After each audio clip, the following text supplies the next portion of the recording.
It's hard to describe, but there's an element of mystery. Yeah. It brings families together, brings communities together. I know you used to fish the tournament scene a little bit, right? You won the Bisbees yourself, right? Yeah. So why aren't you fishing tournaments anymore? You could be tough. You could be demanding. Yep. You want to extract the best out of the people. And you got blood all over him. And he looked at me and he says, I think this is the first time I had blood on me that is not mine. Oh my gosh. You've landed on the science of fishing, where passion meets precision. Before we dive in, we would like to thank Bloody Battery, Sea Mule, and Black Reef Co. for sponsoring this episode. What's going on, everybody? Mark here with another episode of the Science of Fishing. We're here today on the Bad Company, the 144 Trinity, with Anthony Hsieh. It's been an absolute pleasure to get to know him over the past couple of hours, and now we're going to get into it with you guys and learn all about the World Tour, what Anthony's about, and everything that he's got going on. And he's a legend, guys, so get ready for a good one. What's going on, Anthony? How are you, sir? Well, you just mentioning the World Tour and talking about that, it just gave me an instant headache, but I'm good. Why? Why is it giving you a headache, man? What's going on? I'll tell you, the logistics is mind-boggling. Really? It's more than I thought. It's my full-time job right now. Yeah. And it's just a lot to go over. I'm sure. How many boats are in the fleet right now, just moving around? And So we have 3 motherships. okay, So the 144 is going to join the World Tour next year and cover North Atlantic. nice. We can get into a little bit of those details. Sure. The 150 is the one that we've been using since the start of the World Tour, which is June 2022. The 150 is going to cover what we call the Southern Hemisphere. So it's going to call Cape Town its home. And it's going to cover South Indian and South Atlantic. Okay. And then the 175, that's been delayed for a year. We had a MTU motor blow up on the sea trial. That hopefully is going to be done in the next month. And that's going to cover all of the Pacific North and Southern Pacific. And then we have a half a dozen game boats that are positioned across the world that pair up with these motherships. That's incredible. The whole design is Northern Hemisphere and Southern Hemisphere have different opposite seasons. Right. And the whole design is to chase large blue and black marlin every month out of the year. Gotcha. So before we kind of get into what the World Tour is, I kind of want to understand a little bit about you and what inspired you to, chase the World Tour. From my understanding, I've done a little bit of research about you. I've looked into you a bit. I admire what you do. And it's a dream of mine to, God willing, one day reach your level. But I know you were an immigrant, right? You guys came, your family came, and you would drive from California to Cabo, right? Yeah. Back in the day. Kind of condense my life story a bit. So Yeah. My mom and dad are from China. I came to the States in California when I was 8. So English is actually my second language. And as I grew up, I discovered fishing and ocean. And I worked as a deckhand, sport boats out in Southern California. That's where I learned my work ethic. When you work pretty much 19 hours a day, flinging fish for 3 hours at the end of the day, you really get a feel for the outdoors. You get a feel for what it's like to put in an honest day's work.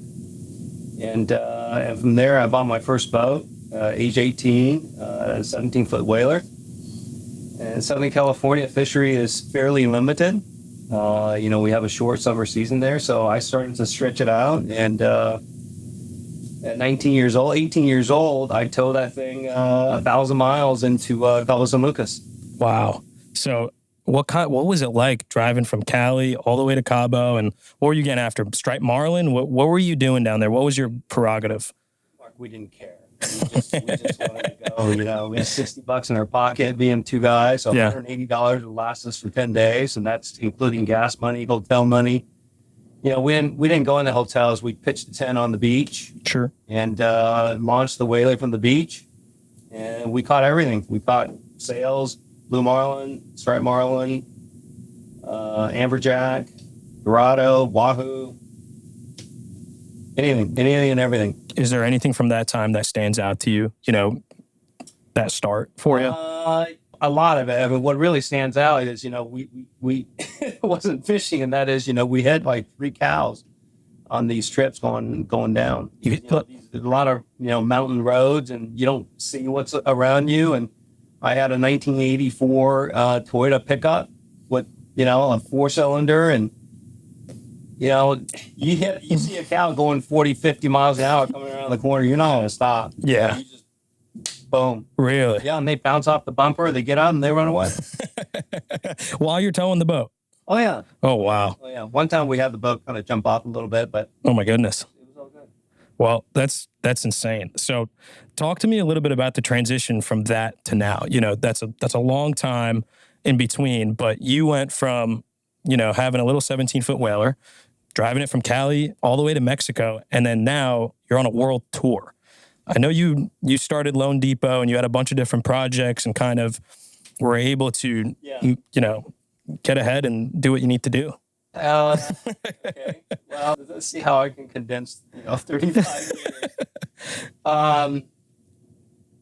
Fishing has been my passion, my lifestyle, my hobby, my life, really. Yeah. Most guys that you walk down the marina, they make the money and then they buy the boat and then they get into fishing. Right. I was in fishing when I was catching, bass. So, as my resources grew, my curiosity is always, a blessing and a curse. Yeah. When I was 17, 18, I was curious about getting to Cabo. And now I'm curious about covering all 6 hemispheres of 3 major oceans, Indian, Pacific, and Atlantic. Wow. And I find myself reading and talking to biologists and scientists and trying to understand these fish. And another topic is these fish needs to be understood and they need to be protected because they are a very important part of the earth, Yeah. particularly of the ocean. 70% of the way we live is saltwater. And that salt water needs to have some sort of health and balance to it. And the creatures that it lives within the oceans. But as my financial resources grew, my assets, my boats grew. I went from a 17-footer to a 25, and 25 to a 32, and a 32 to a 33, and 37, and 38, and 54, and 60, and 72, and on and on and on and on. But there's one thing that I always lacked, and that was time. Right. That's the most precious commodity that we have. And between, founding 3 different companies, my entire career was based on scale and technology and efficiency. And fortunately, I built 3 companies as a result of it. Lone Depot was actually started by mistake in 2010. Really? I sold my second company to Interactive Corp. Actually, it was sold in 2004.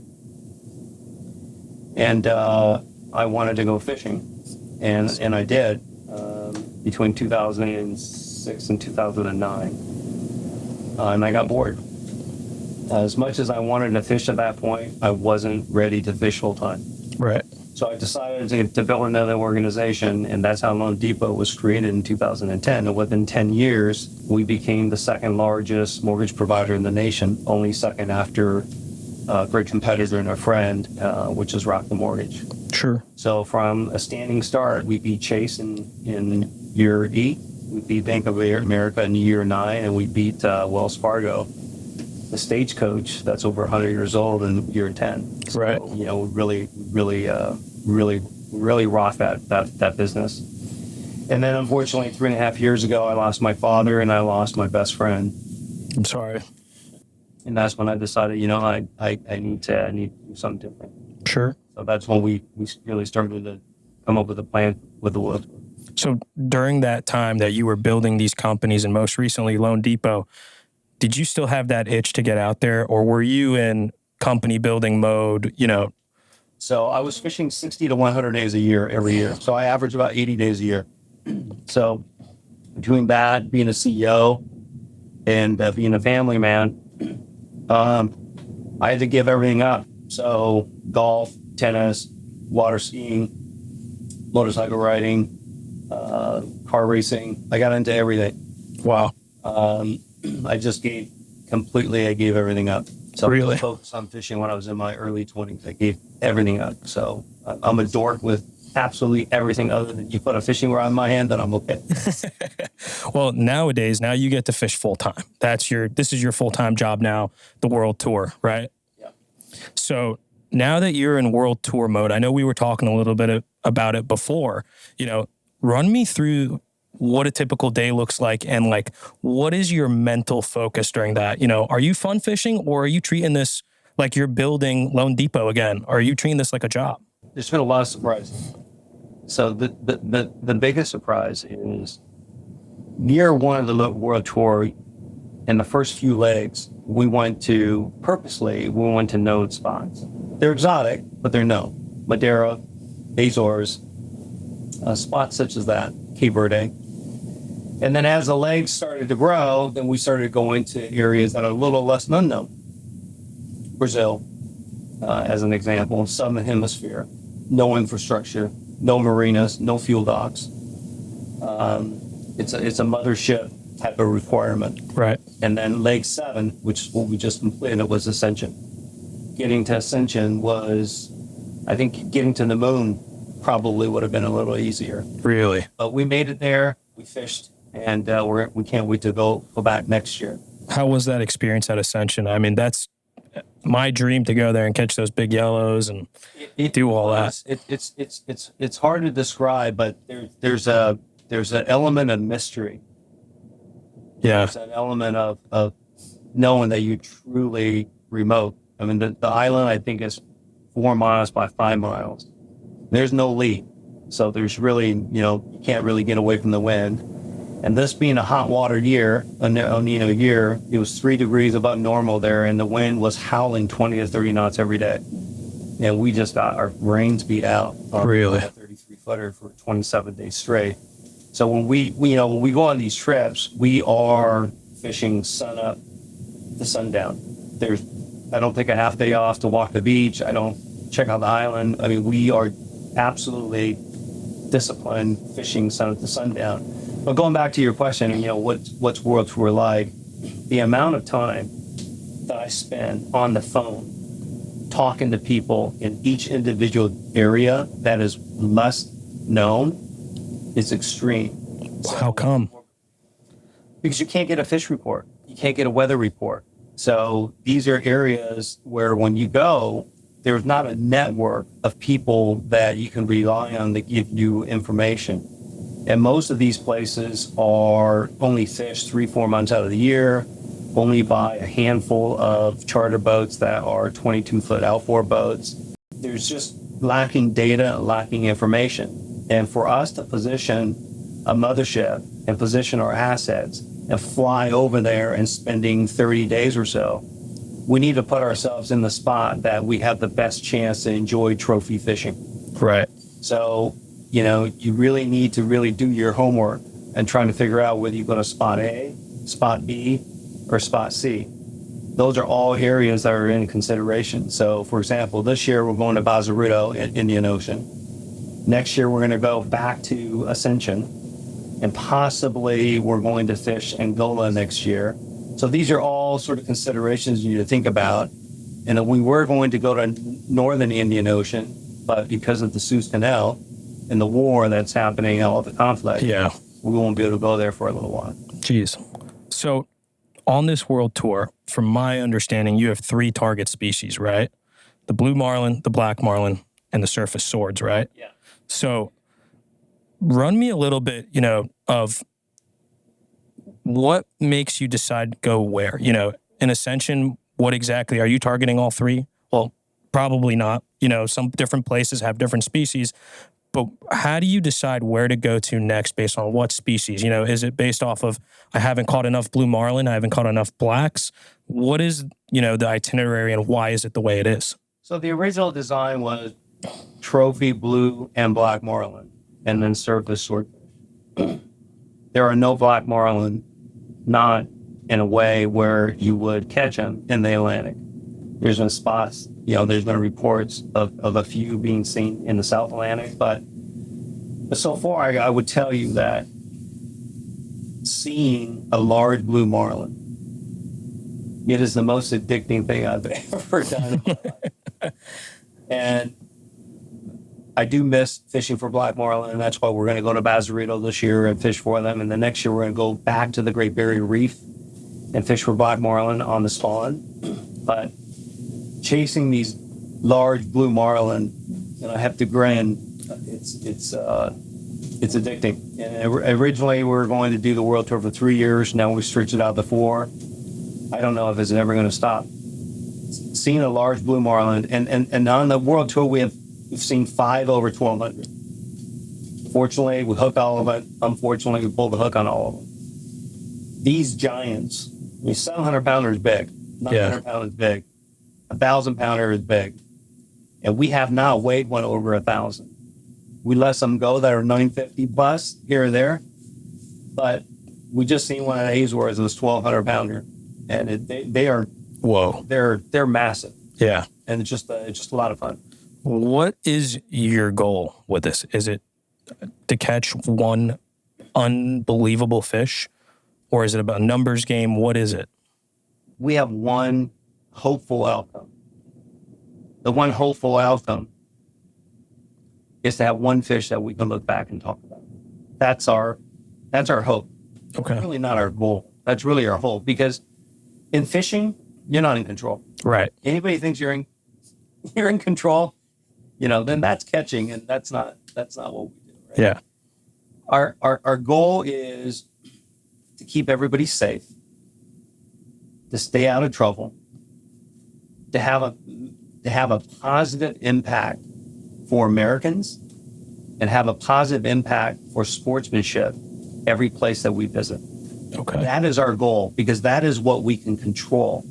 We can't control the fishing. We can't control what we catch. We can't control the weather. We can't control the currents, but we can control our attitude and how we represent the world as Americans. Right. That's really important to us. So talking a little bit about, representation and sport fishing as a whole, there's this whole new thing called the Sport Fishing Championship, right? And I've gotten to know those guys a little bit personally, and I've seen that they're trying to basically make a better name for sport fishing as a whole. They're trying to raise awareness, and they're trying to build up the industry. Golf has the PGA, that football has the NFL. Now there's the Sport Fishing Championship. Mark Neifeld pretty well, from what I understand.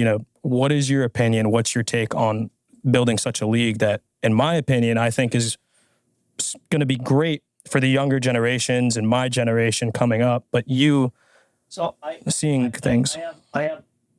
I have some strong feelings I think in components. Mm-hmm. So the first thing we need to understand is sport fishing in the human race is a baby.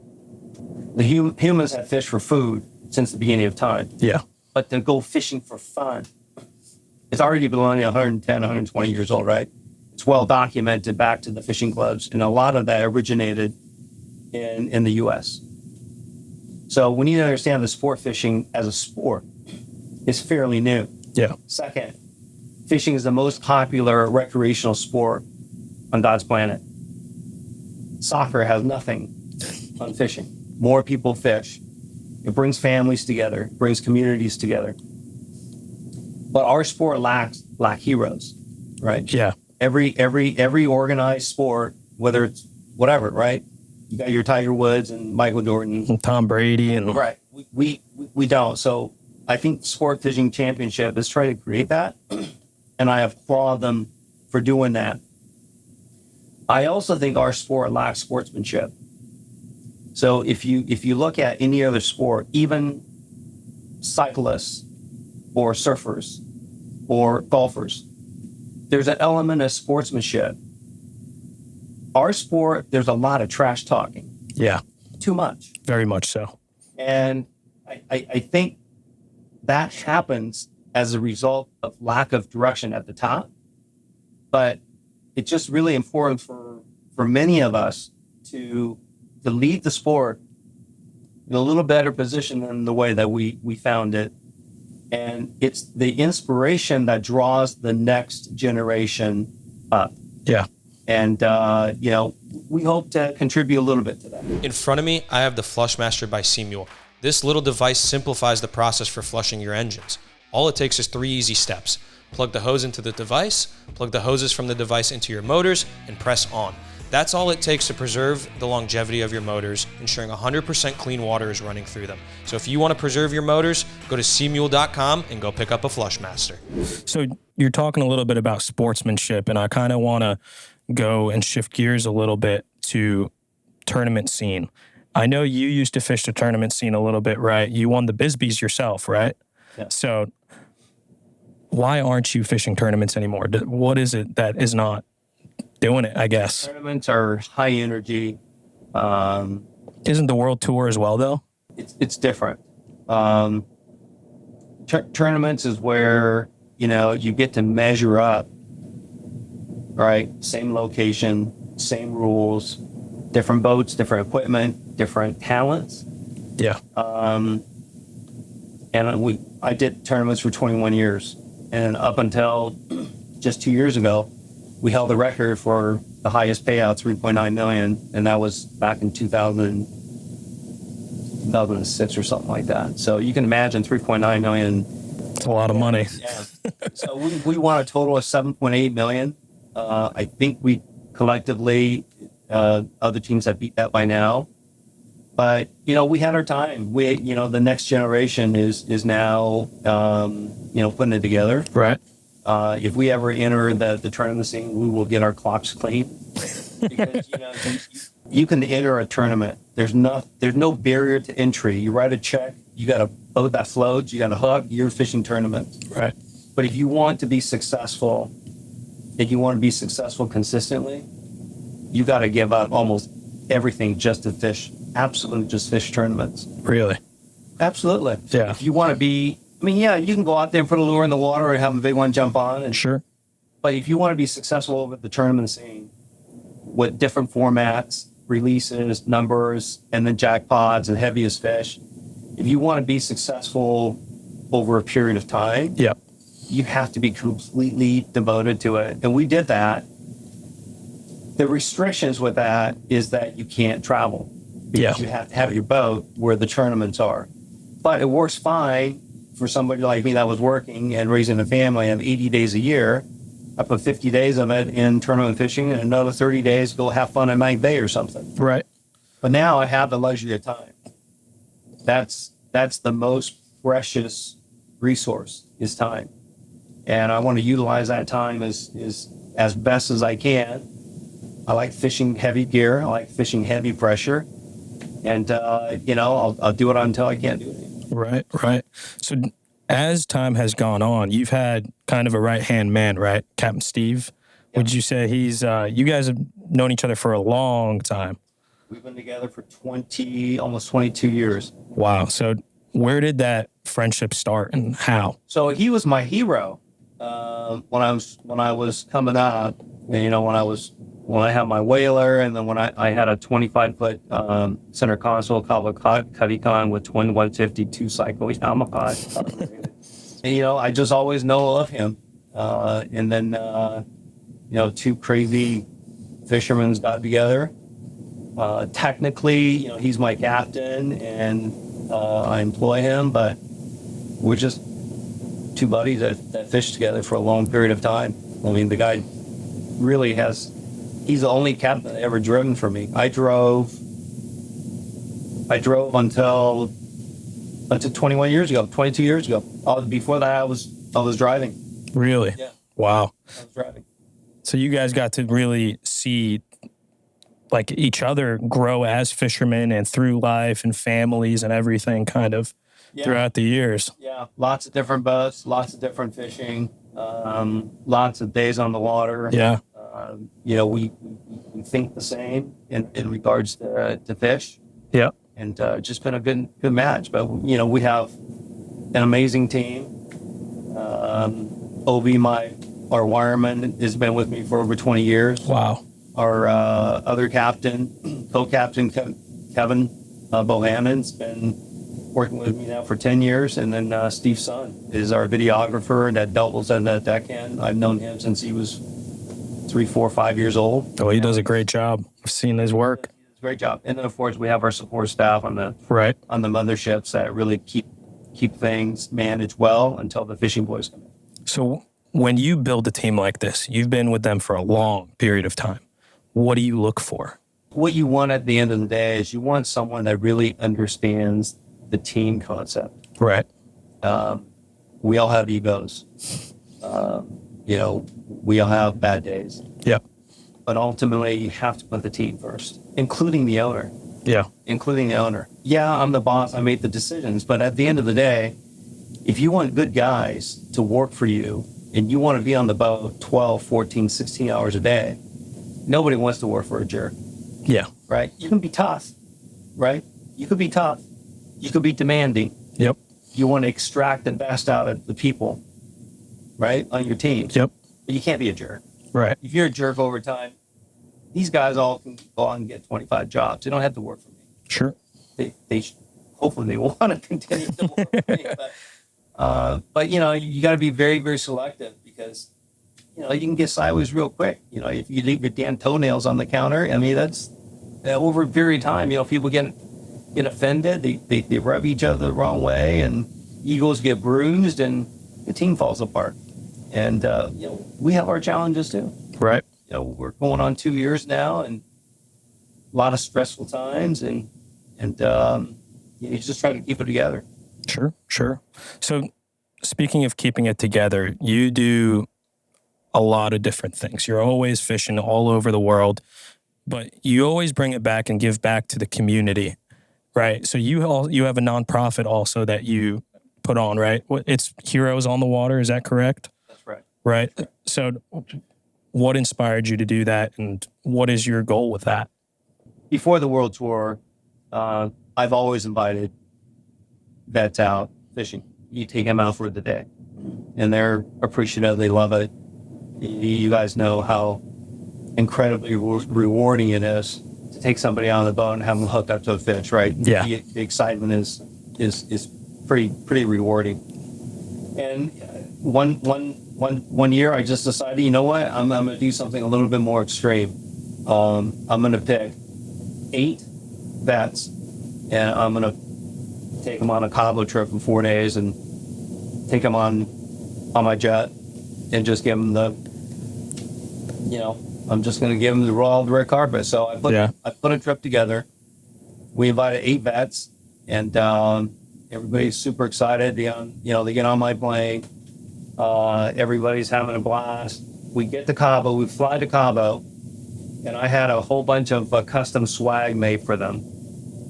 Shorts, hats, and lures. And then I had every one of them a custom rod made with the reels on it. And every one of the rods have their names on it. Wow. And they walked in the boat and they see all the swag within the rods. And we say, hey, welcome. These are for you guys. And they, one guy said, what is all this? This is for you.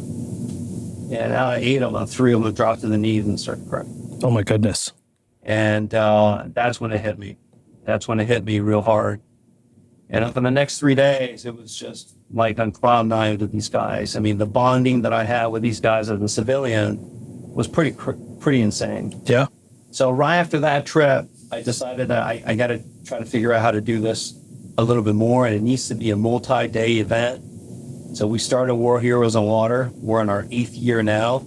Last 3 years, we raised between 1.2 and 1.4 million of cash every single year. Wow. We have taken out 125 to 150 wounded vets every year. Oh my goodness. The last 3 years, we've had 50 yachts donated from the local community in Southern California, where guys are donating not only their fuel, their yacht, their crew, their bait, but they're donating 5 days of their time and taking 3 vets onto their boat and sleeping on their boat for 3 nights. That's incredible. And it's been amazing. The suicide rate is 22 vets a day, or 7%. Yeah. And I'm happy to report that we're starting to reverse that course on the people that come to amateur events. That's incredible, man. I mean, God bless you for doing something like that, and being able to affect people's lives. It's quite inspiring to see someone like of your caliber go out into the world and do what he wants, and kind of put on this world tour that is just unheard of, never seen before, just like Ernest Hemingway-esque of just, just grandiose, but also coming back and saying, hey, I want to give back to these communities. I want to give back to the vets, the people that support us and protect us. And, just want to say, God bless you, man, for doing something like that. It's quite inspiring. And, we're not doing anything that, that's out of the ordinary. We're just trying to reach out a little bit. I mean, we complain when the line at Starbucks is too long. Yeah. These guys are missing the ear. They got brain fluids draining, and no legs, no fingers, no arms, side of their face missing, and they're just the land of the brave, man. These guys and gals are just ridiculous. Maggie, I had Maggie on my boat 3 years ago. She's in a wheelchair, lost both of her legs from the knees down, and she was just happy as can be. And she says, you know what? If I know what was going to happen to me, I would do it all over again. Really? That just gave me chills. No, I would do it all over again. And then I had another vet who, I won't name, came to me at a awards banquet on year 4. We're going on year 8 now. He says, Mr. Hsieh, can I speak to you for a minute? I said, sure. So we pull up to the side after the awards banquet. He says, is it possible for me to have my 9-year-old son meet you? And I said, yeah, sure. Because you don't need to pay for me. I'll fly him in, and I just want 15 minutes of your time at your home, at a coffee shop, at your work, wherever you need to be. I want my 9-year-old son to meet you. I said, yeah, absolutely. He says, do you know why, sir? I said, no, why? He says, because I want my son to meet the man that saved his dad's life. Wow. That's insane. That's incredible, man. And all we did was take him fishing for it. Yeah. But what makes the difference here is that we care. And it gives them an entirely different belief system that they matter. Yeah. Right? Because they're out there protecting us as the greatest country, and they're wounded. Yep. And once they're wounded, they're no good to the U.S. government anymore. You're damaged good. So now you're sent home. Yeah. You're sent home and you have all this energy and testosterone, and now all your buddies are still there getting shot. So this is why it's so hard for them to get back into society. It's a lot of stress. It's a lot of stress, and it's a lot of guilt. Yeah. It's a lot of guilt because they've seen their brothers and sisters die, and then their brothers and sisters continue to die, and they're at home twirling their thumbs. Yeah. So that, I don't know all of it, but after 8 years spending time with these guys, I begin to understand their struggles a bit. Sure. Have you had any memorable moments with these guys on the water? Oh, many. Can you tell us about one or two of them? I framed the paper towel downstairs, and 1 year we were just wide open bluefin tuna, and we have bluefin tuna everywhere, 200-pounders and bloods everywhere, and Caleb was just so happy, and he had blood all over him, and he looked at me and he says, I think this is the first time I had blood on you that is not mine. Oh my gosh. Whoa. That's pretty crazy. It's funny. He had blood all over his face, all over his body, and he just thought about it for a minute. He goes, I think this is the first time I had blood on me that's not my own. My goodness. That's crazy. For those of you that don't know what this right here is a turtle box. A turtle box is a marine grade speaker. It's the best one on the market, y'all. If you guys want to go get one, check the link in the description. I always use it anytime I'm out there on the water, whether I'm at the beach, whether I'm fishing, wherever I am, this always comes with me. I love listening to the music, and the sound quality and audio is the best out there. Forget all the other brands. You need a turtle box. So, you get on the water a lot with these guys, and then now you're in your personal life some parts of the year. Talk to me a little bit about what are some memorable catches you've had. I mean, you've had how many surface swords, you said? 10? I've had 10 surface swords. That's remarkable. I'm very, very fortunate with that. I caught my 10th one last year. The gap between number 9 and number 10, How long was that? years. Wow. But since the World Tour started, we haven't really dedicated almost any days into surface swords. Surface swords and blue marlin fishing are completely two different oil and water. Yeah. They just don't mix at all. They're different oceans, different climates, all types of that. But surface swords are great, and I will tell you that pound for pound, in my opinion, surface swords are the strongest, if not the strongest. Really? What's your most memorable one? I saw one that was a bill of one downstairs. The most memorable one was the one that got away. So I hooked one that was around 600 pounds, and I pulled on it for 4.5 hours, and it jumped 10 feet behind the transom, straight out, tail out, straight up in the air.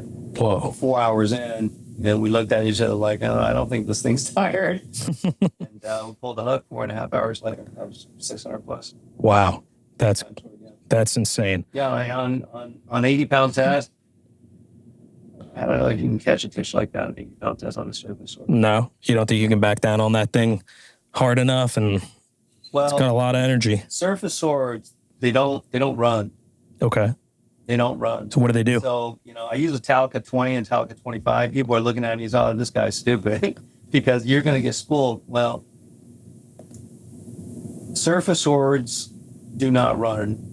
When you hook them, they just sit there like a diesel truck. They just don't go anywhere. You just, they're It's a dead weight fight. just a dead weight. They just they're doing gymnastics down there. They're weird. They do backflips, flip around. They do directional changes. They'll come up and whack the rudder. They'll whack the prop. Oh, they're mean. Really? They'll attack the boat? Oh, yeah. Oh my goodness. The number one rule is drive away from them. Blue Away. marlin is you want to go chase them. Yeah. With a surface sword, I don't have any experience at deep drop, so I'm not commenting on that at all. On a surface sword, number one rule is stay away from them. So how do you land that fish? Once they get tired, obviously you inch up to it.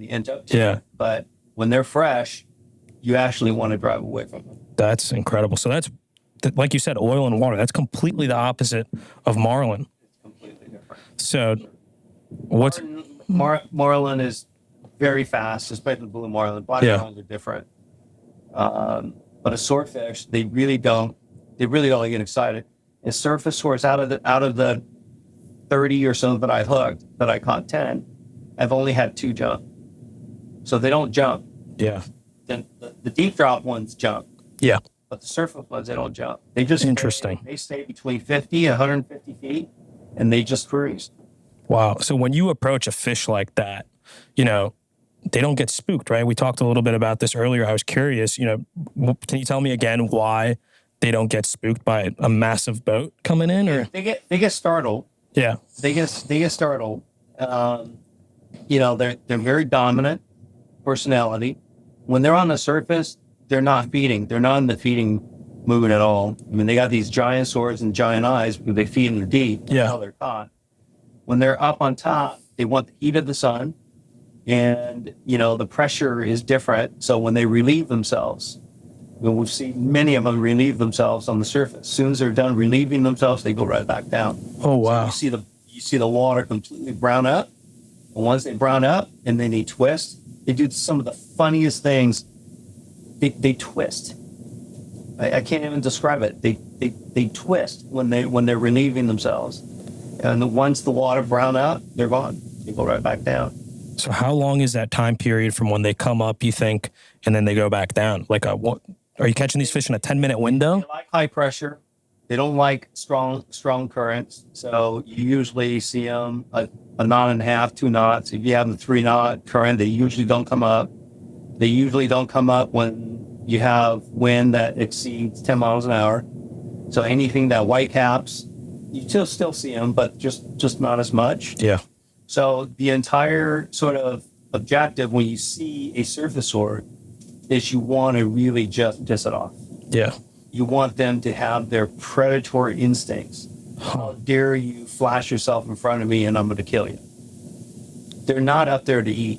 They can eat anything they want, any given time, right? They're amazing animals. So you really you got to get to the point where you get that bait in front of them and you want to get that predatory sense. And most of the time they're whacking it and they're not eating it. So out of the 10, I've only hooked proper 6 out of 10. The other 4 are somewhere on the body. Really just foul hooked somewhere. That's right. And that's why you want to use a J for surface sword, not a circle. Interesting. So as that relates to Marlin, that's completely different, right? Marlin's completely different. Blue Marlin, the way I look at it, and I'm only talking about female blue marlin. I'm not talking about males. Males have a completely different life than female blue marlin. Female blue marlins have 2 purposes in life: to reproduce and to eat. And a female blue marlin do not travel as far as the perception. The perception is they travel thousands of miles. They do not. They travel barely hundreds of miles. Really?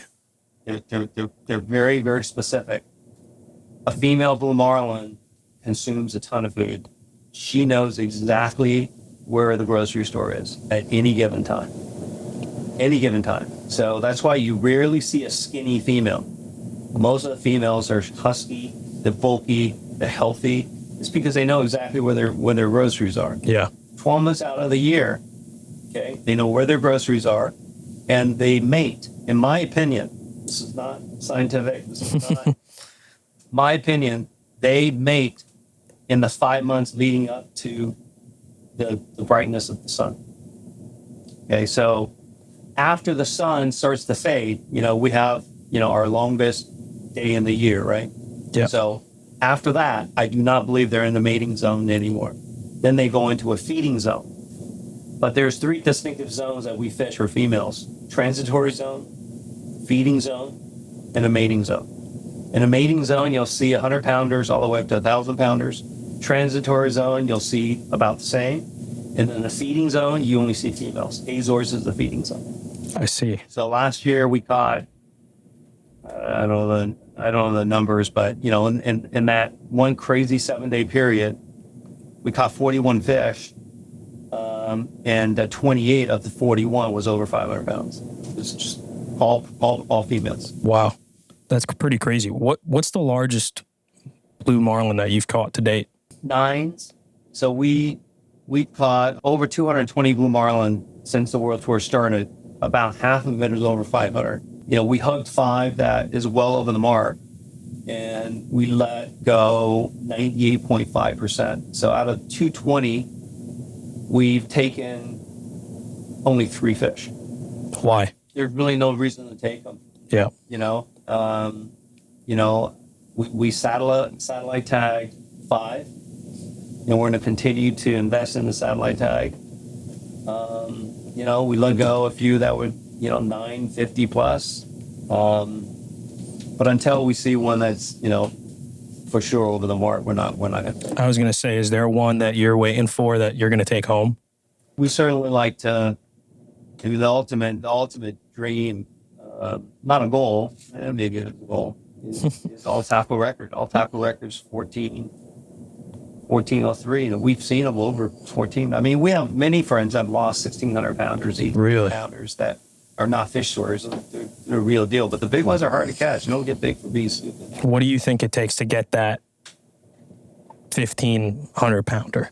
You got to minimize your mistakes. Yeah. And you got to put time on water. Yeah. So time on water and minimize your mistakes, and you have a shot. I got you. So what's next for you? What's on tap next? Where you headed? What's going on? We're going to Africa. And then after Africa, we're going to start a North Atlantic tour, which is Madeira and Azores. And then and that will end in end of September. Okay. And then we're going to shift. And that's what makes the World Tour so unique, is that we're shifting from the South Atlantic to the North Atlantic and to the South Indian all in the same year. That's incredible. Wow. It is, and we have the luxury, innovation, and technology. Yeah. Previous legendary teams, and there's so many of them. I mean, I'll just mention a couple. You know, the Madam Hooker and French Lug, Tyson's Pride, and there's few. I'm sorry if I didn't name all of them, but the difference with those guys from 30 years ago is they just didn't have the machinery. They don't have the machinery that can go from southern hemisphere to northern hemisphere. They had the towboats. They had to go at 80 knots. Our mothership's cruise at 13. Whoa. Position very, very, very fast. And we have a private jet that takes us from place to place. Yeah. Where before, in the previous mothership campaigns, everybody stayed on board. Yeah. So you're away from your family 100% of the time. Wow. So we get to go home, catch up on life, and then go again. It's nice to have the resources to do that. Yeah, it really is. It really is. That's great. We're very blessed. So for those listening in and who are inspired by you, like I am myself, as just a nut job fisherman, as I think I am, and is it safe to say that you are the same? You're crazy about fishing. Yeah. What would you say to those that are coming up, in my generation and younger, and trying to reach this level of excellence and passion and love for the sport? The same thing I tell everybody, and that is, everybody has to decide what is important to you, right? Yeah. So, whether it's your professional journey, your personal accomplishments, your family accomplishments, and it's hard, man. It's hard to balance everything out, and I was fortunate to have about 80 days a year where I can be out fishing, and that gave me the sort of the peace and balance that I needed. But I knew that one of these days I was going to stretch it out. And, fortunately for me, hopefully I've done a decent job as a dad. My kids are, by next year, they'll all be off to college. And dad's on the high seas. Well, there you go, man. That's awesome. Well, Anthony, thank you so much for your time. I really appreciate it. Good luck to you on the high seas, and I can't keep watching and keeping in track, and I'll keep in touch with you, and hopefully, hopefully sometime soon we can have another update on what's going on with the world tour. Yeah, we'd love to. You guys are great, and whatever I can do to participate and help. I appreciate that. Thank you, Anthony. You're welcome. Thanks for having me. All right, guys. You guys got to go check out Bad Company Fishing Adventures on social media. Their YouTube, their Instagram, everywhere they are. You guys are going to be astounded by what they do. Anthony and his team are world class, and you guys got to go check them out. See you guys next time on The Science of Fishing. Thanks for joining us on The Science of Fishing. We hope that this episode was helpful and you learned something for the next time you're wetting a line. Before we cast off, a special thanks to our sponsors, Bloody Battery, Sea Mule and Black Reef Company. Stay hooked by following us on social media at Science of Fishing and hitting the subscribe button. And if you know someone who'd enjoy this, please share it with them. Until we meet again, catch 'em up.